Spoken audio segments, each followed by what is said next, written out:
I'm Justin Mott, and welcome to my home in Hanoi, Vietnam. And if you're brand new here, my channel is dedicated to all things photography from the perspective of a full-time working photographer, not a YouTube photographer. And speaking of YouTube photographers don't make their money from photography. I mean, maybe in a roundabout way, but they don't make their money from actual assignment photography. And that's okay for them, but there's a lot of you out there that actually want to make money off of taking pictures and make a career out of it. So today I'm going to talk about that. I'm going to talk about money. I'm going to talk about specific amounts of money. I mean, not like totals every year, but I'm going to give you guys some insight into how much I've made in different genres of photography throughout my entire career. So if you're interested in making a career out of photography, or you're just curious how much photographers make in different genres, this is the episode for you. So stay tuned.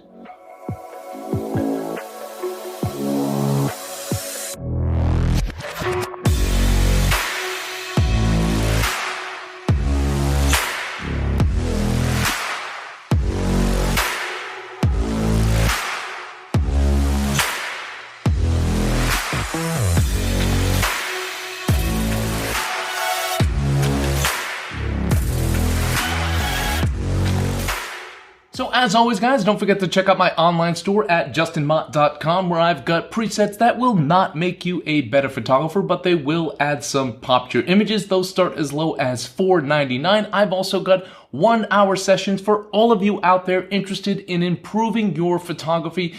Open to all different levels, all genres of photography. Those start as low as $99 for a 1-hour session. And lastly, I've got select prints from my archive on my website starting as low as $99 with free shipping worldwide. So like I mentioned before, a lot of YouTube photographers don't actually make their money from taking pictures. And I'm not knocking it, but I think it can be misleading to some of you out there. So like all those photographers you see on those channels, those ones with like millions of followers, like they make their money from their channel, and like good for them. They make it through advertising and sponsorships and stuff like that. But in my real world experience as a working photographer, like I don't know too many photographers. I don't think I know any photographers that like own their own boat or hanging out at the country club. It's just not like that pace guy. Like, it can happen for sure. I'm just saying it's not common. It's not as common as you might think watching YouTube. So even though I've done all sorts of types of photography throughout my entire career, I'm going to break this down into 4 major categories. So I'm going to talk about photojournalism / assignment photography. I'm going to talk about my time doing wedding photography.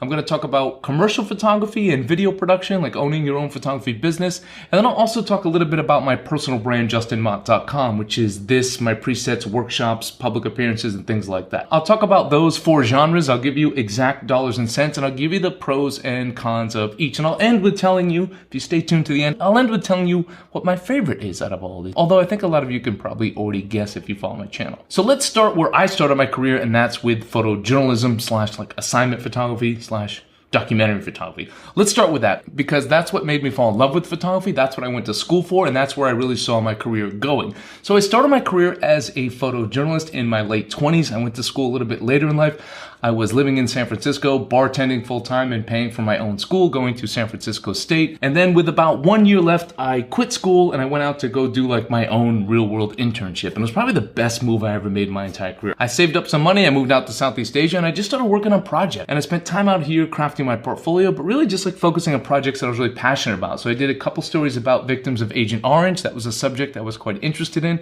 I did a couple other documentary projects, and I just started learning the craft. And then because I was still in college, I'd enter different college photography competitions.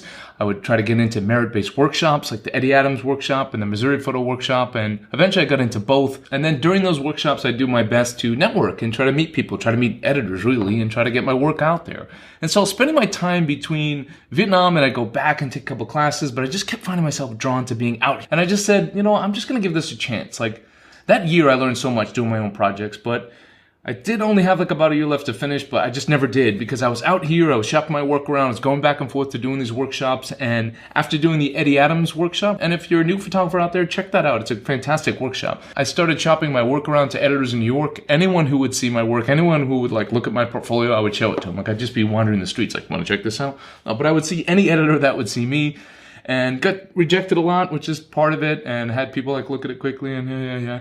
But after I finally got into the New York Times, they showed my work around to a couple other editors, and then, you know, maybe like 6 months later when I was out in Vietnam, someone remembered that, oh, there's a guy out there that I remember that I remember seeing his work, and I guess they liked it, and I got my first big assignment, and I crushed that assignment. Honestly, I did. Like, it was a really hard assignment for me at the time. I'd never been to Malaysia. It was a story about climate change and how it was affecting the world's food supply. I mean, this is like a long time ago.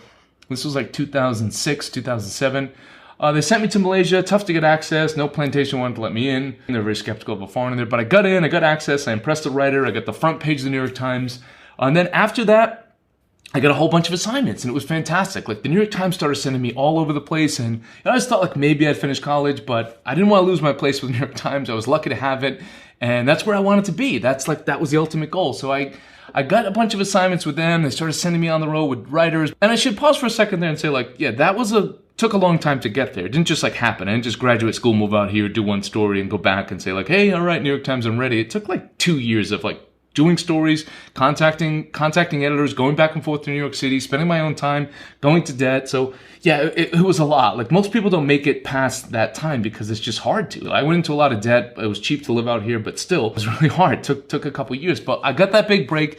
They started sending me all over the place. I mean, the way it works as an assignment photographer, it's changed quite a bit. Budgets have changed and things like that, but back then, it was like different tiers. You could be like the photographer, like if you're living overseas, you could be like the photographer like that just gets work in their city, which is great. Depends on the city you live in. And then there's a photographer that might just get work in their country, right? So you live in Vietnam, maybe if I was just the Hanoi guy, but then if I was like the country guy, I'd get to cover the entire country.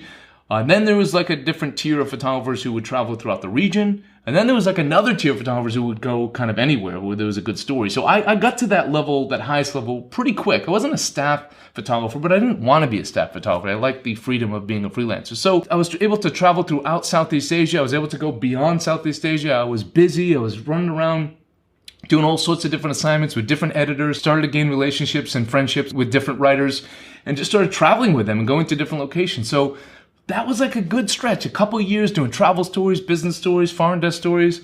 And then budgets kind of dried up a little bit, and like all of a sudden I'd have like 20 billable days in the month down to like 6 billable days. And then some months it'd be like 4, and then up to 14. And it was just inconsistent. And I said I'd talk about money. So the New York Times at that time, and not much has changed, unfortunately. At that time, they were paying about $250 a day, plus all your expenses, of course. People always get confused about that. Yes, they paid all my expenses. Of course, it wasn't lavish expenses, but hotel, lodging, airfare, food, and stuff like that, and a translator or fixer if you needed one.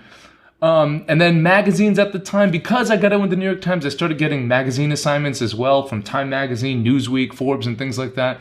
They would pay around $500 a day, and people say, wow, that's great, it's double. But really, they would always typically give you like 1 or 2 days. In the New York Times, I was doing like minimum like 3-day assignments, but often I do like 2-week assignments. The way it was working for me back then, actually, I would team up with a writer often. Sometimes I go solo. I team up with a writer, so like the writer's based in Bangkok. He was like a staff writer for them. So we would go to like a place like Indonesia, right? We might have one big story to do there, and that might be like a 4 or 5 day story. And then he would stay for like 3 other sub stories, and I would stay with him once I got approval from the photo editor. It might turn into like 10 to 14 days. So that's how it worked. Also, I should mention the travel section. To be fair, travel section paid about $350 a day. So New York Times Foreign Desk, about $250 a day. Travel Desk, $350 a day. All this plus expenses, and your typical magazine, about $500 a day. So, you know, my late 20s, living out Southeast Asia, it wasn't bad and it was exciting. But the assignments kind of dried up, and that led me to look to the other things I'm going to talk about.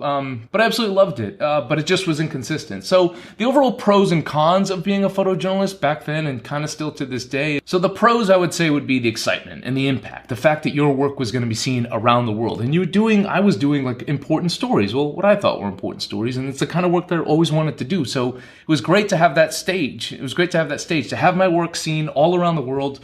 I loved it. It was fantastic. And to do interesting stories, which also made me get unique access to things. I mean, I got to see a lot of different things that your average person wouldn't get to see. I remember following around these 2 brothers in Indonesia who were like competing to be the king of this area after their father had passed away. So that was quite interesting. So I got like access into their world. I photographed Suharto's funeral in Indonesia. He was the dictator or leader of Indonesia for 30 years, and all sorts of other interesting things. It was thrilling. It was exciting. I mean, I'd do these assignments, I'd get into the country, I'd go right into work, I'd meet up with a writer, or sometimes I'd travel with a writer, and I'd do the story, and then I'd like file at nighttime, and often I'd be like in the middle of the night, like answering questions from the editor, and the next day my pictures would be like in the paper. There it was, online, and then the actual physical paper, something that people used to read a while back.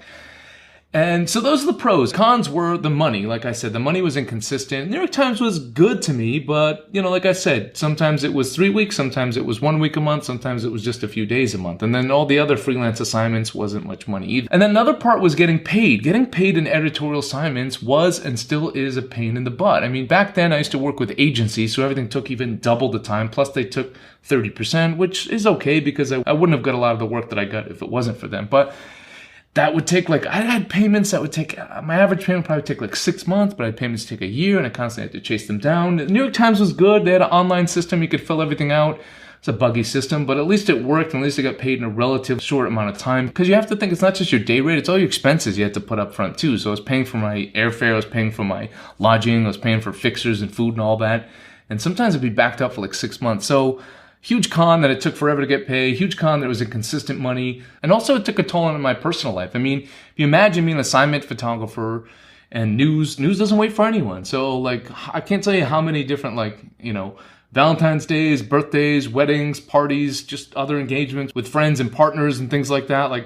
It was hard. It was taxing on that. I mean, it was exciting, but it was hard. I mean, I couldn't be a reliable friend. I couldn't be a reliable person to people because I'd make plans and the next thing you know, I'm gone. And then often I'd travel for 3 weeks or a month. I'd come back to Vietnam and some of my expats friends would have already moved on and left somewhere else. Again, exciting in my 20s and my 30s, but I don't think I would like to do it full time now. And in addition to those things, it's also hard to kind of scale up. I mean, there's only so many days you can bill for a month and that rate really doesn't change. I mean, New York Times pays a little bit more now, but not a lot more now, and magazines still don't pay a ton now, and they give you less days, and they're more strict about the budget, so you can't really scale up. Again, great money in your 20s, but in your 30s and 40s, it's hard. People do it, and that's fine, but it's just hard, and it just doesn't grow. It's not like a salary job where you're going to just keep making more money every year. It doesn't really work that way. And then the last con is the community can also be quite petty. I mean, I met some wonderful people in the photojournalism community, and I still have many friends there, and I'm kind of 1 foot in, 1 foot out, but it can be petty. It can be nasty. It's a very saturated industry, a very competitive industry, very much based on a lot of competitions and things like that, and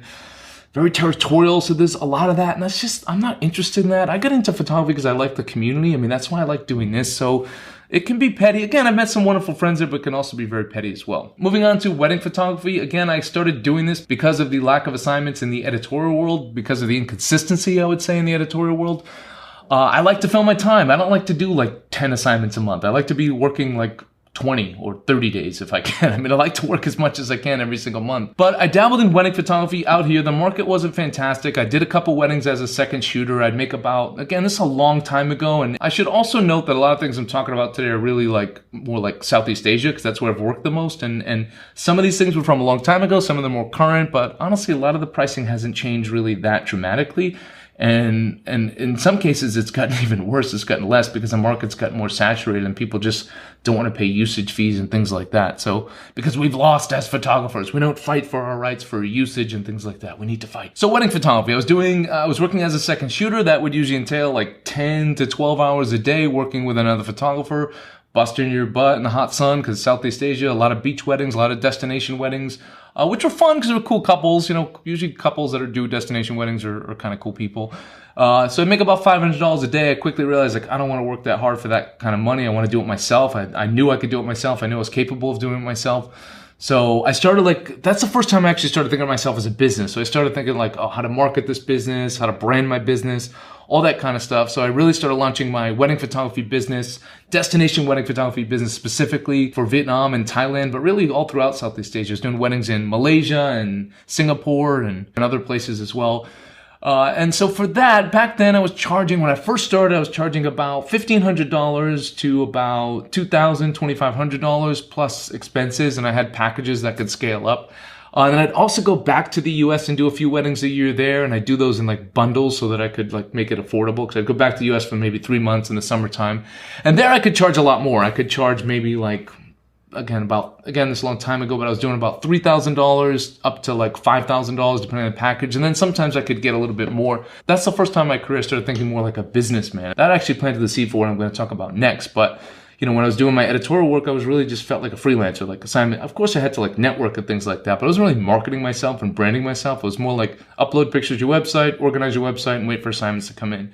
But with wedding photography, it was like, oh, organize a website, but good business cards, good branding, going online, entering like contests and things like that for wedding photography, like just networking as much as I can. Wedding photography was all right. I would say wedding photography for me personally, I know there's people that can do it and they love it. I liked it. I did like it. And I think I was pretty good at it because I'd worked my butt off, and I came from that background in photojournalism, so I knew how to work hard. I knew how to think quickly on my feet. And that's what wedding photography is. Like, you have to be a really, really versatile photographer. A lot of people knock it, but it's like probably one of the hardest types of photography you can do.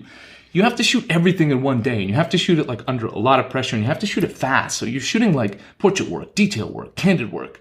All these moments are happening like right there. You got to be in the right spot. So I was just naturally good at that because of my time as a photojournalist. So I enjoyed it. I enjoyed it in my 20s, my late 20s. I enjoyed it in my 30s. I teamed up with a lot of friends of mine, good friends that were also photojournalists that wanted to make money on the side. So they would do weddings with me. And it was fun to do them together. And like in your 30s and doing destination weddings, a lot of couples are pretty cool and they want you to like have beers with them at the end of the night. So you kind of end in like a good, not that you get like hammered, but you get a good buzz at the end of the night, and they kind of like wanted you to do it. So, and even if they didn't, I'd probably have a beer or two, but I'm always professional, always did a good job. But they're hard days, honestly. They were like long, long days. 10, like I said, 10 to sometimes 15 hours. Weddings along here, in the hot sun. You're outside all day, beach weddings, and then receptions outside and stuff like that. People wanted the photos taken. Everything was like set, beautiful people, beautiful backdrop, everything. So it was just kind of like set up to take good pictures. Again, hard work on your feet. But yeah, like you think about it, people always say like, oh, that's great money for the day, right? Compared to the other work, $250 a day for the New York Times assignment. And then here I might make like $1,500 a day. But it really wasn't like a day when you break it down. I mean, if you think about it, doing a destination wedding, I'd fly somewhere one day, shoot the next day, then fly home. So that's 3 days. And then like editing the pictures. I mean, I could probably edit the entire wedding in like 2 solid work days, but that's just a lot. Staring and editing for that long, I just couldn't do it. So I'd break that up into like maybe 4 or 5 half days. You add that up and you break it down like per day, it doesn't come out to a ton of money. It's still good. Like the weddings I was shooting in the US, the $3,000 to $5,000 weddings, were still pretty good. So again, in my 30s, I enjoyed it. But in my late 30s, I stopped doing it just because I didn't enjoy it anymore. I didn't have the passion for it anymore. I was still working my butt off and I always gave my all. But one of the moments I knew that I didn't want to do it anymore was like, actually, this woman who was like 24 years old. I mean, that's the thing, right? It's like you keep getting older, they keep getting younger. What's that, like Dazed and Confused line by Matthew McConaughey? It's like the opposite of that. It's like not a good thing. You're getting older, they're getting younger, and that was really sleazy when he did it, and I didn't enjoy it. I didn't like that they were younger, different attitude, different energy, different vibes altogether. Not their fault, but it's just a different time in my life. And I have friends who still do it into their 40s and 50s, and that's fine, and they can do it. It just wasn't for me. I think I knew when I was finally out was like when I think someone looked at me like and called me like, photographer, and they like pointed to something happening, and I was like, I used to be able to kind of shrug that off, but when I knew I couldn't like shrug it off anymore without being like, really, or like giving a face or even saying something back to them about it, then I knew it was like time for me to go. I mean, it's unacceptable for anyone to do that to any age, but I could shrug it off. I'm a pretty easygoing person, but I stopped being able to shrug that off, and that's when I kind of knew like, I'm not going to do this anymore. So the overall pros I would say is like, again, in your 20s and your 30s, the money's pretty good. It's instant, not like the editorial work where you've got to like chase down your payments. For wedding photography, I always got a 50% deposit way before the wedding. You get like a year ahead of time. That could be a blessing or a curse. But then in addition to that, I got the remainder of the payment on the day of the wedding. So it was like, always you had cash in hand, which was nice rather than chasing down your payments. Amount of money, like I said, not bad, but not great when you really break it down per day compared to other work. The party was fun. Again, 20s great, 30s, not so bad. 40s, I don't think I could do anymore unless I absolutely had to. And I should add another pro to this because I mentioned it in the last thing. With wedding photography, you can definitely scale up. That's a good thing. So if you want to build a business, like you can scale up a lot more than I think you can with editorial photography. You could add other shooters, add a video team. So it's a lot easier to like expand. It's a lot easier to scale up your business. It's also like easy, not easier, but you have more potential to grow into more income. Like I said, the editorial rates don't really change that much. It's not like they're giving like huge raises every year, but wedding photography, you can kind of bump yourself up. If you've earned that, or even if you haven't earned it, if you're just really good at marketing and you photograph the right wedding and you're able to like brand yourself properly, you can start to charge a lot more. I mean, I see people make fantastic money. So it has a lot more potential to scale your business up. I'd say the cons are, though, I think it's going to be a lot harder. Again, people can do it, but I think it's one of those industries that's like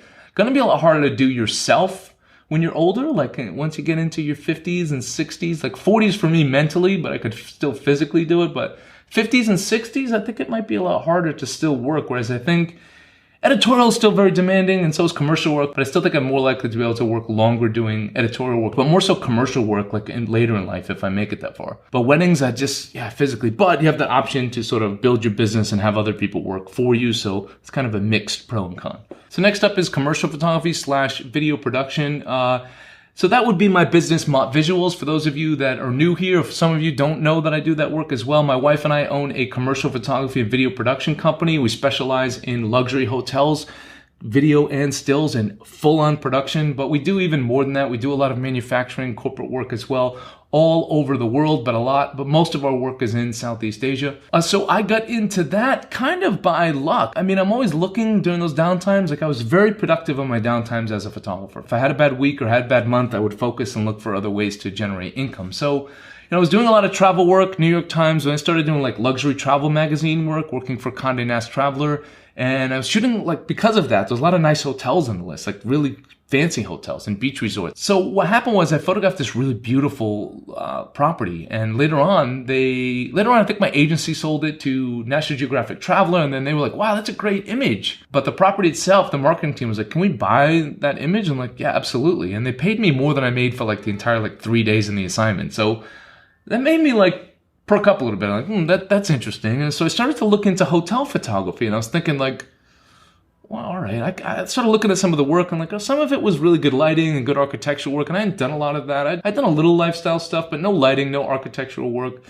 But I thought, okay, I could do this the way I would shoot a Condé Nast Traveler story. Like, I think that's sellable. I thought my lifestyle stuff would be a lot more interesting than what I saw on the website. Like, honestly, I saw a lot of people doing like really pose shots and like tight shots of the models, and I'm thinking like, aren't they trying to sell the property? And I just thought like, all right, I can do this my own way. I don't know if it's going to be any good. I don't know if people are going to hire me, but let me try, because someone wanted to buy my image. I thought, let me try this out. So started learning about doing more interior stuff, and started like any opportunity that came up to shoot even like a low budget hotel, I would just do it. I'd do my best on it. And that turned into doing like middle of the pack hotels. And then I started doing like luxury hotels, and I was like, all right, my clients were liking it, because I did have my own distinct style. Everything I was seeing back then was like perfectly lit, a lot of lighting, but everything for like the interiors and exteriors was like pretty much the same across the board. But the lifestyle stuff I saw was like pretty crap. So I knew I was good at photographing people because of my time as a assignment photographer, my time as a photojournalist. So that's where I was kind of excelling. I was doing the other work at about the same level as everyone else. I learned how to do that. It was more technical, but I was really elevating my work with the lifestyle shots, any shots with models and things like that. And then, I got a big break with Intercontinental Hotels. I worked with them through an agency. The ad agency was kind of like terrible to work with. And that also got my mind racing. I was like, listen, I didn't need them. They didn't contribute to anything. They actually took away from the shoot. Like, everything I did on my own with my producer at the time. And I was like, why do they make all the money for this? We could do all this. And then I just started selling myself to do all that. And then I grew fast. Intercontinental became like a huge client of mine. Started with just doing photography, but then I started doing video. Then with the addition of my wife joining the team, again, I wouldn't have done any of this without her. She's good at all the stuff that I'm not good at, and all the stuff that I don't want to do. Even if I did want to do it, I'm not nearly as good as her. So like all the pre-production stuff, low production on location, and then post-production. I mean, basically, I just go in and like take the picture, and that's it. But I do the marketing for the brand, and I take pictures, and I direct, and she does everything else. So I do creative and marketing, she handles everything else. So she's amazing. Without her, I wouldn't have done any of this, because it's a lot of headaches before and after. But we grew a lot. We became an official photographer for Intercontinental Hotels, and it was like, oh, this is nice. This was filling in the income gap for me in my 30s when I started thinking about things like, oh, I want a retirement fund. Oh, I need savings. Oh, I need insurance. I'd like to save up and buy an apartment. And that business did all that for me. As we grew, I was able to buy this apartment I'm in now. I was able to build a staff again with my wife, but I started, like, again, that seed was planted with the wedding photography for a business, but this was like the first time that I actually properly built a business. So like systems and contracts and actual full-time employees and subcontractors and contracts for them, and gear and backup gear and like an actual office and things like that. And we grew, and now we're here. We have 3 full-time producers. We have a full-time accountant, a full-time office administrator. We have fantastic freelancers that we work with, cinematographers, directors, even other photographers that work for me. We have a fantastic retoucher, a great editor. We grew. Again, most of this was because of my wife, but I had the idea. I'll take credit for that. I had the idea back in the wedding world, but I wasn't that into it. I was more into this. And this had a lot more opportunity for me to scale up, because there's a lot of opportunity in this region. Commercial photography is tough. You got to really stick with it, and you got to get like that big home run client. Luckily, we did with Intercontinental Hotels, so that was a big moment for me, and that's something I still do to this day. I still do all the things I've mentioned except wedding photography. Still own a wedding photography business, but I don't shoot weddings anymore. And talking about money, because I know you guys want to talk about that kind of stuff. So I started out my commercial photography back then. That was like maybe 10 years ago. I charged between about $1,000 to $1,500 a day for a commercial shoot, but there was a lot of add-ons in addition to that, usage fees. Those could be thousands of dollars. It depended on the client, depending on how they're going to use it. So it's really hard to mention exact dollars and cents. But, you know, again, that would be like $1,000 to $1,500 a day in this market. But once I started doing full production, doing video production, doing photography, handling the models, handling everything, then you're talking like tens of thousands of dollars. And that's where it got good. That's where I was able to afford a team, upgrade my gear, have an office, and you know, hire people like a lawyer and accountant and stuff like that to do everything. Once we got a couple of those big marquee clients, those consistent clients, we bet on ourselves and we scaled up. But yeah, you're looking at a whole different price category. I've made more money doing commercial work, more money through my Mott Visuals business with all the other businesses combined. So it's just way better. And that work also affords me to do all this commercial work, has also afforded me to do a lot of my personal projects. Rather than having to wait for these assignments and wait for stories that come to me, now I can go do the stories that I want to do. So you know, I wish I was able to do that earlier in my career. I just wasn't, but here I am in my mid-40s, and that's what I can do. My wife and I just spent a month in Kenya filming a documentary. So that work has supported the other work. It's allowed me a lot of financial freedoms that I didn't get with all the other work. So the pros and cons of owning your own business, owning your production company or commercial photography business. The pros are the money. Like I mentioned, I wouldn't have been able to afford this house. I wouldn't have been able to think about savings, I think, if I did the other stuff. I know people out there make great money in weddings and editorial, but for me, this is just what was consistent out here in this market at this time. And, you know, you get to work as part of a team. I get to work with my wife. I know a lot of people think that would be crazy and they couldn't do it, but for me, it's been fantastic. We complement each other well. She's good at all the stuff I'm not good at. She could also do what I do if she really wanted to, but she doesn't want to, so that's good. But it's been wonderful. It's provided a consistent income. It's provided like an adult level of income, like I said, savings, retirement, owning a home, things like that. We have a great staff. We're very lucky. It took a lot of time to build this up, a lot of time. The cons would be, like Puff Daddy said, more money, more problems. How white of that was me to say it like that. But it's true. I mean, it is a lot of headaches before, a lot of headaches after again. But for me, lucky, my wife handles a lot of that. My team handles a lot of that stuff. But yeah, a lot more liability on shoots when you think about it. We've got models, we've got child models, so they've got their chaperones. You know, models can get sick, planes can get delayed, clients can be a pain, clients can cancel shoots or postpone shoots and think they don't have to pay you a fee even though it's in the contract.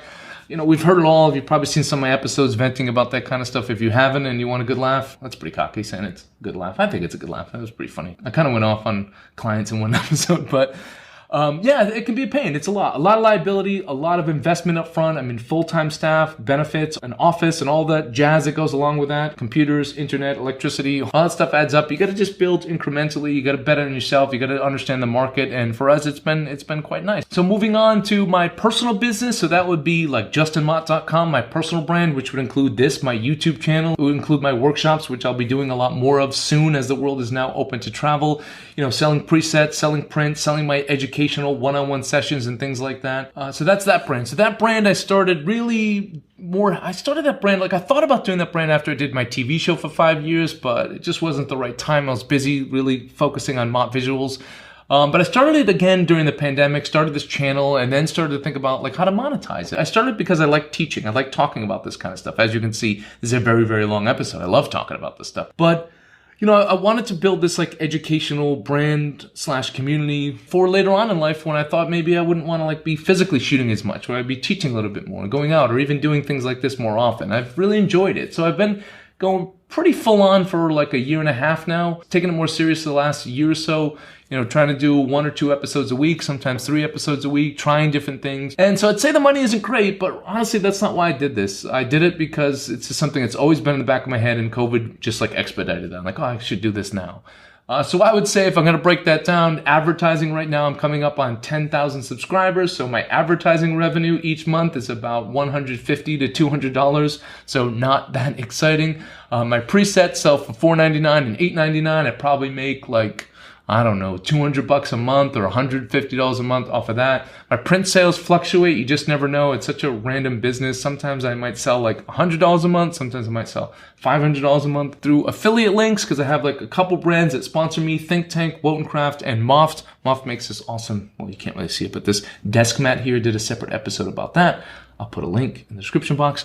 When you add all those up, I make, really it doesn't come to a ton. Maybe that's another $200 a month. And then my Amazon affiliate links on my gear page, that might be like $100 a month. And then my classes is something that's really been taken off a lot more recently and something I've really enjoyed doing. That can be about $1,000 a month up to $2,000 a month. And then my workshops, that really depends. You know, workshops I try to bill out. If I'm doing a workshop through someone like Leica, I might try to bill out like $1,000 a day plus my expenses. And typically those workshops are 2 days, and speaking engagements about the same, about 500 to 1500. I know that's a big spectrum, but it just kind of depends. But not everyone has a budget for that. And then I will be doing more of my own workshops, which will be more money for me because I'll be handling everything. My wife and I will be doing like full production of it. So we'll handle everything for people, handle like when I do a workshop with Leica, they'll do everything. And I just show up and teach and mentor.